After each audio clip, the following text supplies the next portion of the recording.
Assalamualaikum warahmatullahi wabarakatuh. Gimana kabarnya sahabat Medika? Semoga selalu sehat ya. Kembali lagi di sini ada Dokter Selfie. Nanti kita akan bincang-bincang santai dengan dokter spesialis penyakit dalam yang ada di Rumah Sakit Kanari Graha Medica yang pastinya udah pada kenal nih sahabat Medika. Beliau adalah Dr. Rifandio, spesialis penyakit dalam. Beliau adalah salah satu dokter favorit di Rumah Sakit Kanari Graha Medica.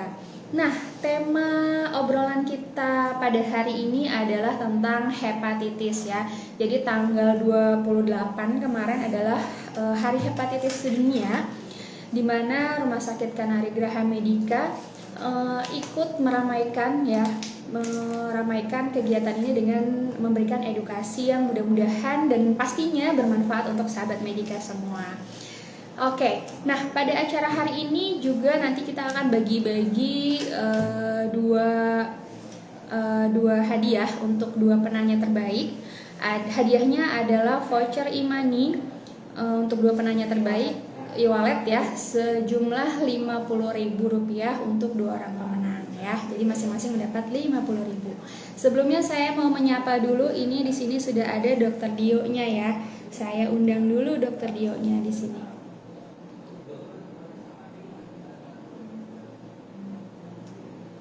Oke, Dokter Dio, mana ya? Sebentar ya.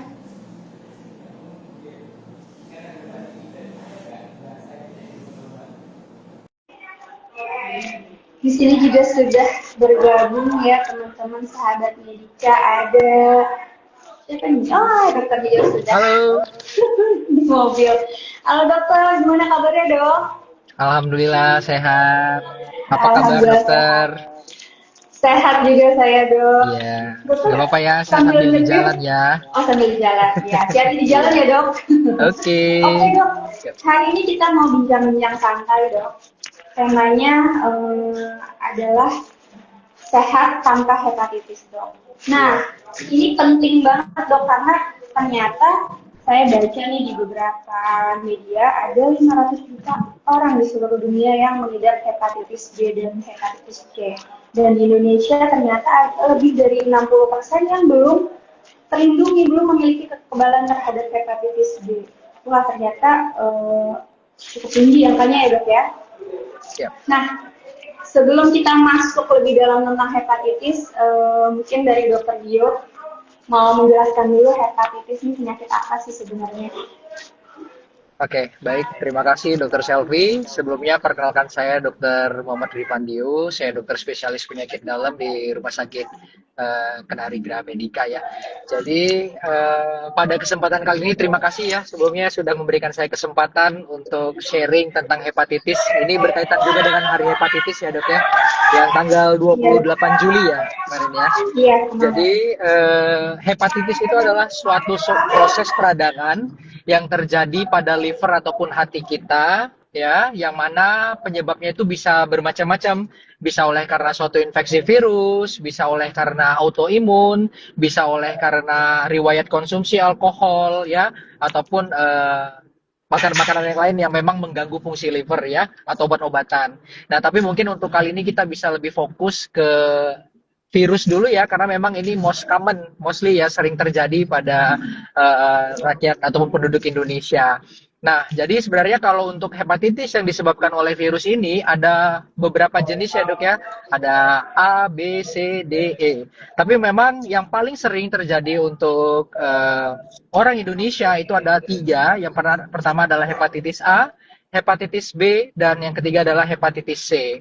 Nah, dari ketiga hepatitis yang disebabkan oleh virus ini memiliki karakteristik yang berbeda-beda, gejala yang berbeda-beda ya. Jadi yang pertama kita mulai dari hepatitis A. Hepatitis A ini penyebab paling seringnya itu dari makanan. Jadi infeksi yang terjadi karena makanan ataupun minuman yang kita konsumsi tercemar oleh virus hepatitis. Biasa sih gejalanya baru muncul sekitar 7 hari ya. Jadi ada 1 minggu dari pasca kita konsumsi makan. Gejala yang ditimbulkan itu bisa dengan mual, ya muntah hebat, malaise ataupun demam, lemas gitu ya, atau bahkan sampai kuning. Nah, ketika kuning ini biasanya orang baru kontrol dan berobat ke rumah sakit ya. Nah, jadi untuk hepatitis A ini sebenarnya self limited, bisa disembuhkan sekitar 1 sampai 2 minggu pasca terinfeksi ya. Nah, kemudian tapi harus ini ya, harus benar-benar diobati sampai tuntas dan dilakukan pemeriksaan lanjutan pasca infeksinya ya. Karena dengan mengecek fungsi liver ya, kemudian memberikan obat-obatan yang adekuat, dia bisa dipastikan sembuh total. Kemudian bisa juga dengan yang kedua ya, hepatitis B. Hepatitis B dan hepatitis C ini adalah suatu infeksi yang bisa menyerang liver juga, dan ini penyebab paling seringnya adalah dari cairan tubuh ya, cairan tubuh ataupun hubungan seksual ya, yang mana ketika kita terkena misalnya transfusi darah, hubungan seksual sembarangan yang memang tidak ini ya, tidak resmi gitu ya, yang mana orang sebelumnya sudah terpapar infeksi hepatitis, kita bisa terkena hepatitis B ataupun hepatitis C. Nah, khusus untuk hepatitis B dan hepatitis C ini biasanya gejalanya nggak spesifik ya. Jadi tanpa gejala. Nah, kalau biasanya orang ketahuan ini pada saat MCU ya, dilakukan pemeriksaan medical check up, dilakukan pemeriksaan misalnya HBsAg, pemeriksaan anti HCV ternyata positif. Nah, gejalanya baru muncul apabila memang si virusnya ini sudah menimbulkan komplikasi yang berlebihan. Misalnya yaitu ada penciutan ataupun sirosis hepatis, yaitu di mana hatinya menciut, kemudian bisa juga terjadi kanker hati. Ya, jadi gejala yang dimunculkan itu bisa jadi perutnya tiba-tiba membesar ya, kemudian kuning, buang air kecilnya pekat seperti warna teh ya. Nah, untuk pengobatannya sendiri, kalau hepatitis B ini sampai sekarang belum bisa disembuhkan secara total ya. Jadi hepatitis B itu kita bisa kendalikan dan kontrol saja virusnya supaya tidak membuat komplikasi yang spesifik di liver kita. Jadi kita bisa buat tidur virusnya. Karena memang kalau secara spesifik hilang total itu nggak bisa. Tapi itu juga ada tahapan-tahapan pengobatannya nanti bagaimana. Karena ada beberapa fase daripada hepatitis B sendiri, yaitu ada imun tolerance, ya ada imun clearance, imun carrier, dan imun reaktif. Di mana nanti di fase-fasenya itu jenis pengobatannya juga berbeda-beda. Nah, ini berbeda dengan hepatitis C, di mana hepatitis C ini lebih dari 90% untuk saat ini alhamdulillahnya bisa diobatin, karena sejak mungkin sekitar tahun 2017 sudah ditemukan pengobatan yang efektif ya, yaitu DAA, itu direct anti agent untuk virusnya. Jadi untuk hepatitis C sendiri alhamdulillah saat ini di atas 90% itu bisa disembuhkan ya. Jadi kalau memang ada gejala-gejala yang tadi saya sebutkan, mungkin mual hebat, ya kuning, ya atau mungkin tanpa gejala, sebaiknya sih dilakukan screening kalau memang ada faktor risiko ya, terutama ada riwayat transfusi darah, hubungan seksual bebas, ya itu sebaiknya dilakukan pemeriksaan. Dan untuk pencegahan sendiri kan, kalau pada prinsipnya lebih baik mencegah daripada mengobati ya. Betul. Kalau memang ada rezeki lebih, ada langkah lebih untuk dilakukan namanya vaksinasi. Jadi kita bisa memberikan vaksinasi untuk mencegah terjadinya penularan infeksi hepatitis ini. Mungkin kira-kira seperti itu dulu, Dok. Oke, baik. Tadi Dokter Dio sudah menjelaskan macam-macam hepatitis ya dengan gejalanya. Mungkin kita mulai ingat-ingat nih. Saya ada nggak nih kira-kira keluhan mual, muntah, terus kuning, nyeri perut ya. Kalau misalnya ada keluhan-keluhan seperti itu bisa dilakukan pemeriksaan ya, Dok ya. Oke. Nah, tadi Dok, yang mengenai yang paling banyak di Indonesia ini hepatitis A, hepatitis B, sama hepatitis C ya Dok ya. Saya pernah dengar kabar hepatitis A menyerang di satu komunitas tertentu sekolah, dan itu banyak gitu yang terserang tuh Dok. Itu seperti apa sih Dok? Kenapa bisa terjadi seperti itu Dok? Nah, kalau untuk hepatitis A sendiri tadi kan saya sudah menjelaskan bahwasanya penularan itu paling sering dari makanan ataupun minuman. Jadi, ya makanan atau minuman yang terpapar oleh kumannya. Bahkan tempat makannya itu juga bisa ya. Tempat makan itu juga bisa menularkan. Jadi kalau misalnya di satu tempat, misalnya sekolah ataupun asrama, ya udah pasti kalau seandainya ada paparan tentu saja makanan yang sama, itu ada potensi memang jadinya seluruh ininya ya, muridnya bisa terkena ya. Terkena ya. Mungkin kalau untuk kondisi seperti itu dipastikan yang pertama adalah hidrasi yang cukup ya. Itu kan biasanya kan ada keluhan mual muntah, jangan sampai penderitanya mengalami dehidrasi. Mungkin kalau seandainya lebih parah lagi bisa dibawa ke rumah sakit gitu, Dok.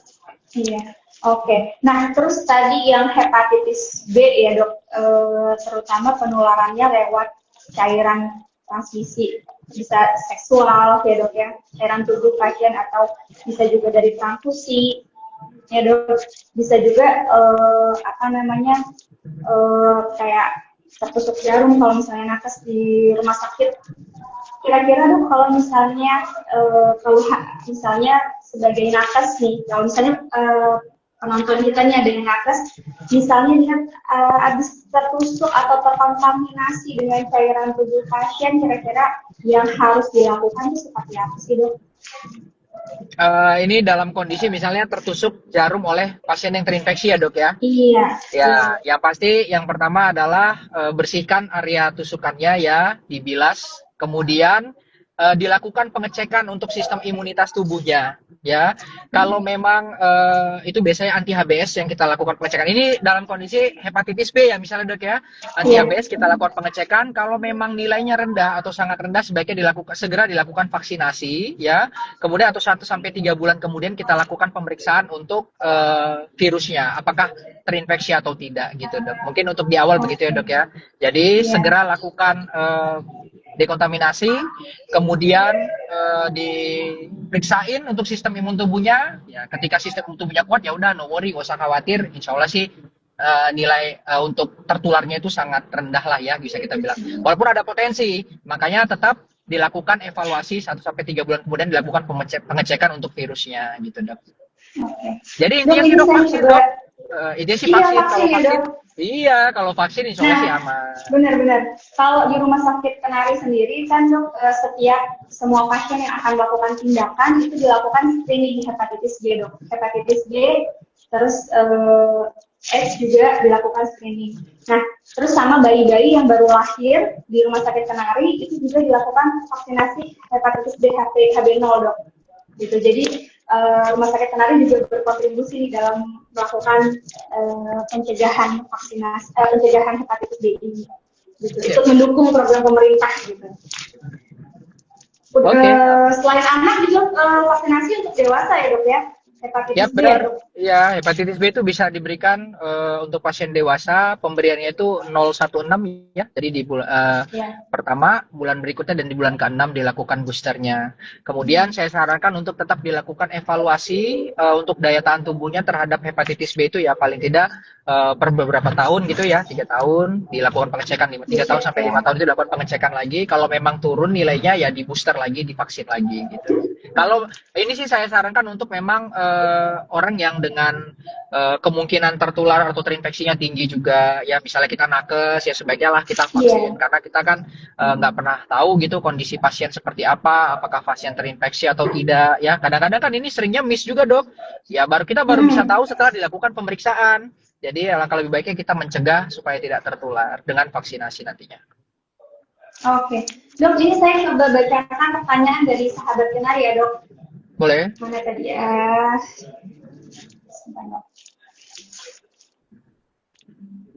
Ini dari Kak Safitrija, dok, jika sudah positif hepatitis dan pernah divaksin waktu kecil, apakah harus divaksin kembali saat dewasa?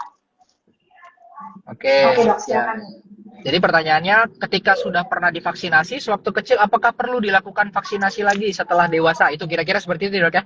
Jadi itu tadi harus dilakukan pemeriksaan kadar imunitas tubuhnya terhadap virus itu ya. Jadi dilakukan pemeriksaan darah ulang ya. Kalau nanti memang nilai kadarnya itu rendah ya di booster, divaksin ulang. Tapi kalau misalnya nilai masih cukup ya tidak perlu dilakukan vaksinasinya. Nah jadi kekebalan tubuh ini bisa didapat yang pertama dari vaksinasi, yang kedua bisa karena sudah terinfeksi tapi sembuh gitu. Jadi dia sama-sama memiliki kekuatan imunitas tubuhnya. Jadi kalau misalnya waktu kecil udah divaksin, mau tahu nih saat dewasa apakah ada kemungkinan dia untuk terkena lagi ketika tertular lagi gitu ya. Ya harus dilakukan pemeriksaan. Yaitu kalau untuk hepatitis B dilakukan pemeriksaan anti HBS untuk menilai kekuatan sistem imunitas tubuhnya. Oke. Begitu dok. Terima kasih. Sudah terjawab ya Kak Safitri ya pertanyaannya. Tadi kalau nggak salah ada, oh ini juga sebelumnya ada sedikit cerita dia dok. Jadi jadi dia cerita dok, saya positif hepatitis B sejak tahun 2021 sampai sekarang masih sering kontrol, tes lab per 3 bulan dan USG plus fibro per 6 bulan sekali. Alhamdulillah sampai sekarang belum disaranin untuk minum obat.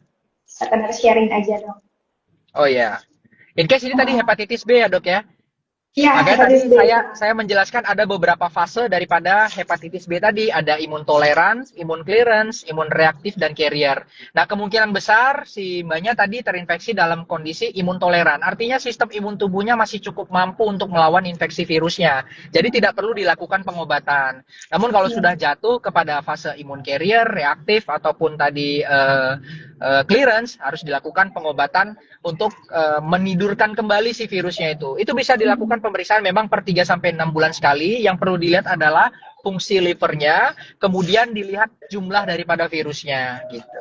Jadi kalau memang nanti sudah dikategorikan jumlah virusnya banyak, fungsi livernya terganggu, maka harus segera dilakukan pengobatan gitu. Jadi harus kita tidurkan lagi virusnya karena kan memang hepatitis B itu tidak bisa hilang ya, artinya dia belum bisa disembuhkan 100%. Oke. Dok, izin saya membacakan pertanyaannya lagi ya dok ya. Masih Boleh. dari Kak Safitri ya. Dok, untuk tes HBsAg kali ya. HBV-DNA sebaiknya dicek setahun berapa kali untuk penderita hepatitis? Ya, kalau untuk pengecekan dia penderita hepatitis, saya sarankan sih seminimal-minimalnya 6 bulan sekali dilakukan pengecekan. Gitu. Jadi kita bisa tahu dan evaluasi lebih lanjut lagi, apakah dia sudah perlu pengobatan, apakah hanya evaluasi. Jadi seminimal-minimalnya 6 bulan sekali, jadi setahun itu 2 kali lah paling tidak. Kalau mau per 3 bulan ya silakan, lebih baik kan kita bisa lebih tahu. Cuman kan Ya. ini lebih tahu lagi kapan kita harus memulai pengobatan. Tapi paling lama ya 6 bulan itu harus dilakukan pengecekan ulang. Ini ada satu pertanyaan lagi dari Kak S. Intan. Dok, kenapa hepatitis B tidak bisa disembuhkan, tapi hepatitis lainnya bisa diobati? Ya, ini lebih kepada inovasi aja ya. Mungkin pengobatannya belum sampai untuk menghilangkan virusnya untuk saat ini. Tapi ya nggak tertutup kemungkinan seperti hepatitis C dulu juga sama. Seperti hepatitis B tidak bisa disembuhkan. Namun dengan inovasi pengobatan, akhirnya dia bisa disembuhkan. Ya, butuh waktu aja kali ya. Ya, hepatitis Teknologi B. berkembang terus ya dok ya? Ya, apalagi ilmu medis itu kan sangat statis ya. Ya, mungkin nanti tahap penelitiannya akan sampai di tahap menyembuhkan nantinya. Tapi untuk saat ini memang hepatitis B hanya bisa dikontrol dan dikendalikan. Dia hanya tidur di dalam liver kita. Dia nggak ngapa-ngapain. Tapi ya harus dilakukan pengecekan secara serial karena bisa saja dia tiba-tiba bangun dan ketika dia bangun jumlahnya banyak, dia bisa merusak daripada organ liver kita. Bahkan yang paling parah, hepatitis B ini bisa membuat kanker hati atau kanker liver tanpa sirosis. Jadi nggak ada sirosis tiba-tiba kok kanker gitu. Nah itu hepatitis B itu. Jadi itulah tadi pentingnya dilakukan pengecekan secara serial. Ya kalau tadi per 3 bulan itu sangat baik. Ya selambat-lambatnya 6 bulan sekali dilakukan pengecekan untuk kondisi livernya. Oke. Ini ada pertanyaan lagi dari Kak Angelita. Ini mungkin saya nanti bisa bantu jawab. Jadi bagaimana langkah Rumah Sakit Kenari dalam mendorong deteksi dini hepatitis, terutama pada populasi risiko tinggi seperti tenaga medis atau pasien dengan riwayat transfusi darah. Nah, kalau tenaga medis di Rumah Sakit Kenari sendiri, alhamdulillah kita sudah dilakukan vaksinasi ya dok ya. Itu dokter Yo kita cek waktu itu sebenarnya masih tinggi kalau nggak salah ya dok. Ya. Dokter, nakes, perawat, pokoknya yang kontak dengan pasien, alhamdulillah kita lakukan vaksinasi hepatitis B untuk nakes kita, ya. Waktu itu dokter Dio bagus ya ceritanya ya dok ya. Agak lupa aku. Ya, anti-ABS. Ya, kita cek anti-ABS. Saya juga vaksin. Kita sebelum dilakukan vaksin kita cek anti-ABS dulu. Kalau misalnya titernya masih tinggi, berarti masih tidak perlu vaksin. Proteksinya tidak perlu vaksin. Alhamdulillah dokter dia itu tinggi, bagus gitu. Ada lagi dok, ini dari Kak Irdina Lia. Gimana caranya kita tahu kalau kita punya hepatitis atau enggak dok? Harus tes ya. Dan apakah semua jenis hepatitis itu berbahaya atau ada yang bisa sembuh sendiri dok? Wah tadi sudah dijelasin di awal ya dok ya.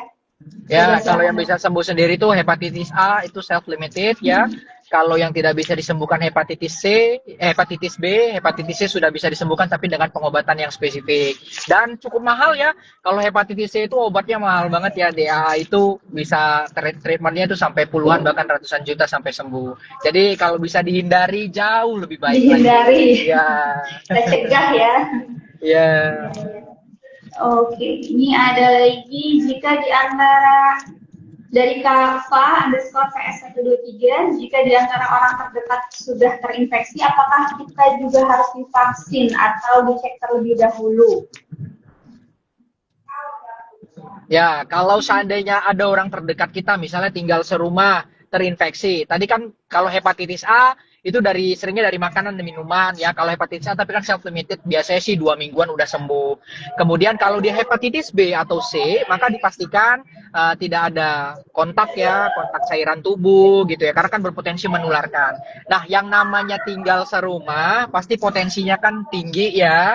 Jadi alangkah lebih baiknya dilakukan pencegahan. Ya, cara pencegahannya tadi seperti yang saya jelaskan adalah vaksinasi. Ya, tapi sebelum divaksinasi sebaiknya dilakukan dulu pemeriksaan kekuatan imun tubuhnya ya, apakah sistem imun tubuhnya cukup kuat untuk melawan atau perlu dibantu dengan booster vaksinasi tadi. Jadi kalau memang ada yang terinfeksi dalam satu rumah ya baiknya divaksin lah ya, atau kalau memang udah punya sistem imun kuat ya udah nggak perlu divaksin, tapi dicek gitu anti-ABS tadi kalau untuk hepatitis B. Oke, tadi ada juga nih dok yang bertanya dari Kak Kilatia. Apakah ada makanan atau minuman yang sebaiknya dihindari untuk mencegah hepatitis A? Karena tadi kita sebut-sebut hepatitis A dari makanan, seperti itu dok. Maksudnya, apakah ada makanan atau minuman yang harus dihindari atau seperti apa? Ya, secara spesifik sih nggak ada. Yang penting makanannya harus bersih. Bersih. Itu aja sih. Pastiin kebersihannya itu aja. Jadi kalau makanan apapun selagi bersih ya itu nggak akan menularkan infeksi hepatitis A. Tapi ada minuman yang bisa menyebabkan terjadi hepatitis yaitu alkohol ya. Jadi ini infeksi liver yang tidak disebabkan oleh virus tapi oleh karena alkohol ya. Jadi jangan minum alkohol. Merusak hati ya dok ya. Ya, merusak struktur daripada liver ataupun hatinya. Oke, wah banyak sekali dok pertanyaannya dok. Kayaknya banyak ini. Ini dari ini Kak Angelita. Dok, benar nggak ya pengobatan hepatitis C sekarang sudah bisa disembuhkan total? Dan apakah semua pasien berhak mendapatkan akses obat ini dari BPJS? Ya, itu. Ya, untuk hepatitis C itu saat ini di atas 90% alhamdulillahnya sudah bisa disembuhkan dan memang obat-obatannya sudah bisa didapat tapi terbatas untuk saat ini mungkin paling rendah di tipe B atau di tipe A lah ya gitu ya. Di rumah sakit yang lebih besar gitu ya sudah ada. Dan itu juga memang ketersediaannya agak terbatas karena memang obatnya mahal ya. Dan apakah di cover BPJS atau tidak? Tapi yang jelas obat itu dapat kok kalau pasiennya pasien BPJS. Saya nggak tahu yang kayak BPJS atau condition lain ya. Kayak seperti obat HIV itu kan dari ada ini ya, ada yayasannya ya yang memang memberikan obat itu secara gratis. Oh ini ada satu pertanyaan lagi terlewat nih dari Kak Safitri. Dok, adakah cara atau tips agar terhindar dari fatty liver dok? Terhindar dari apa maaf dok? Fatty liver dok. Terhindar dari fatty liver. Ya, kalau fatty liver ini masuknya ke NAFLD ya, non alkohol fatty liver disease. Penyebab paling sering itu adalah makanan yang berlemak. Jadi kegemukan salah satunya ya. Nah, untuk menghindari terjadinya fatty liver ya pasti hindari makan makanan berlemak. Konsumsi makan makanan ataupun minuman yang tinggi kadar omega 3-nya. Jadi perbanyak makan ikan gitu. Atau kalau memang dia obesitas maka turunkan berat badannya. Paling tidak 10% dari berat badan awal ya. Jadi fatty liver ini juga bisa memicu terjadinya gangguan pada liver ya. Baik itu kanker hati juga bisa ya kalau fatty liver yang tidak tertangani dengan baik. Ya, jadi kalau memang sudah menderita fatty liver ya diet, banyak konsumsi omega 3, itu aja sih. Secara spesifik nggak ada pendekatan khusus. Oke dok, ini saya lihat lagi ya masih ada pertanyaan nggak ya? Seru sekali ya dok obrolan kita hari ini dan pertanyaannya Ya. nih banyak sekali. Oh ya, Ya. oke dari masih dari Kasa Fitrija, pasien yang positif hepatitis, apakah diharuskan untuk menjaga berat badan agar tetap stabil dok? Ya, kalau ini sih bukan hanya untuk pasien hepatitis Iya, saja, semua kita sih harus harus menjaga berat iya, badan stabil ya. Tapi ya iya, alangkah lebih baik ya kalau misalnya pasien hepatitis yang obesitas ya turunkan berat badan karena ya turunkan tadi ya. lemak lemak itu sendiri memperberat daripada kondisi livernya ya. Bisa terjadi yang namanya perlemakan liver ataupun fatty liver. Jadi alangkah lebih baiknya menjaga berat badan walaupun tidak hepatitis ya wajib menjaga berat badannya. Oke, ini dari K.Kai. Pemeriksaan apa saja yang digunakan untuk mendiagnosis hepatitis dok? Oke, kalau untuk pemeriksaan awal, kalau untuk hepatitis A itu yang dicek adalah anti HAP di awalnya ya. Kalau untuk hepatitis B kita lakukan pemeriksaan HBsAg awalnya. Kalau untuk hepatitis C anti HCV. Itu pemeriksaan awalnya. Biasanya sih di medical check up unit itu dilakukan. Oke. Medical check up. Jadi Kalau mau cek-cek. bukan berarti ini ya apa maksudnya harus tetap diperiksa ya dok untuk memastikan dia benar hepatitis atau enggak gitu kan tadi kita cerita-cerita nih gejala-gejala awalnya kalau misalnya sahabat Oh iya Kenari dong. ada keluhan untuk Iya. memastikan maksudnya tidak mendiagnosis diri sendiri gitu Oh iya iya, tetap harus iya. diperiksakan Iya, ya. nggak boleh self diagnose ya, karena hepatitis Ya. itu kan bisa kita lakukan penegakan diagnosisnya juga dengan pemeriksaan sebagai alat bantu. Jadi kalau pemeriksaan fisik itu adalah langkah awal untuk kita bisa memperkirakan diagnosis apa. Karena kan tadi ada kuning ya, mungkin kuning di mata, kuning Iya. di kulit. Itu bukan hanya punyanya hepatitis, kan Hepatitis. bisa jadi ada disease penyakit-penyakit yang lain. Apakah Iya. ternyata ada gangguan di empedu ya, apakah ada gangguan di pankreas dan organ-organ lain yang memang berdekatan dengan liver yang bisa membuat jaundice atau kuning. Jadi ya dilakukan pemeriksaan spesifik, jangan self diagnose, datang ke rumah sakit atau ke dokter yang memang berkompeten untuk menangani penyakitnya. Oke. Oke, oh ada lagi nih pertanyaan dari fa_ps123. Setelah vaksinasi, apakah ada efek sampingnya, dok? Ya, yang namanya vaksinasi, setiap vaksinasi apapun itu ya pasti ada kejadian ikutan pasca imunisasi atau vaksin ya. Ya sebaiknya sih setelah vaksin 30 menit dilihat dulu kondisi tubuhnya. Kalau memang ada gejala-gejala reaksi alergi ya kita bisa segera tangani. Risiko tetap ada tapi jarang lah ya. Cuman ya harus tetap dilakukan pemantauan. Jadi 30 menit pasca vaksinasi itu harus tetap di tempat vaksinasi untuk melihat kejadian ikutannya apakah ada muncul atau tidak. Iya. Tapi kan yang kita ambil adalah efek perlindungannya ya, dok ya. Mungkin efek Ya, sampingnya ada, efek tapi protektifnya. sedikit mungkin ya, dok ya. Angka Ya, kemungkinan kejadiannya. Oke, dokter kita sudah 30 menit kurang lebih berbincang-bincang. Tadi ya. saya janji dok mau kasih 2 e-wallet Oh ya, untuk oh 2 ya, orang pemenang dengan 2 pertanyaan terbaik. Kira-kira ya. yang mana dok yang kita pilih dok? Dokter masih ingat nggak? Saya pilih satu, dokter pilih satu kali ya. Boleh, boleh, boleh. Aduh, siapa nih? Susah pertanyaannya bagus-bagus semua. Bagus-bagus semua. Oke. Mungkin untuk dari saya atas nama Safitrija ya. Iya, dari tadi aktif Safitrija. bertanya ya. Ya, Oke. boleh. Itu satu dari Nanti saya. Kak Safitri DM ya. Nanti akan di respon sama tim kita.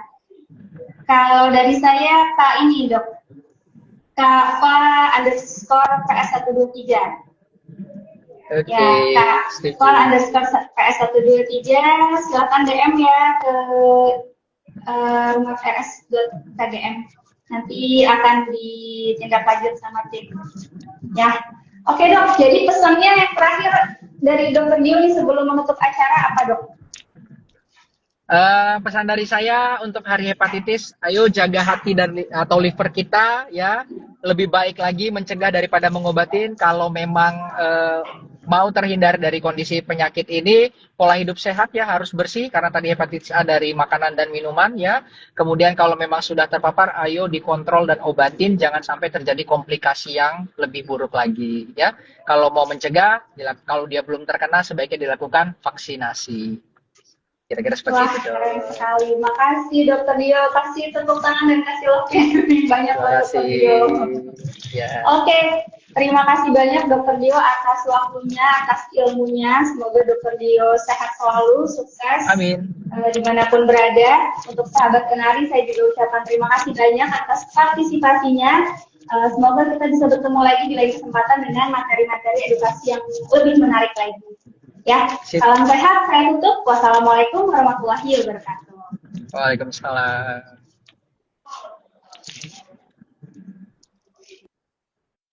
Berapa?